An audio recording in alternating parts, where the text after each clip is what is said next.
Guys, nagpapag na siya. Oh, shit! Ayan.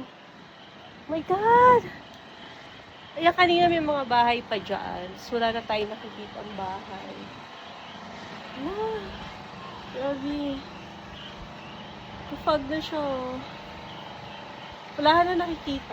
So, bukas ng morning, titignan natin dyan. So, nag-change outfit lang kami.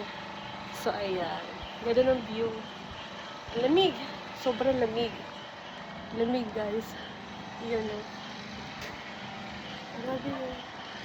Ayan. Nakaka-fresh air. Fresh air talaga. This is my second time here, Baguio, this year. So, at least, kasama ko yung mga kids. Ayan. Ayan, guys. Ayan. So, ikot lang kami. Pupunta kami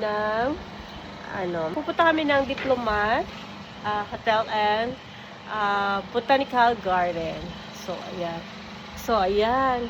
Nawala na yung pag niya. Ayan. Tama yung bahay. Kanino? Pag na pag talaga siya, oh. Diba? Ayan. Enjoy!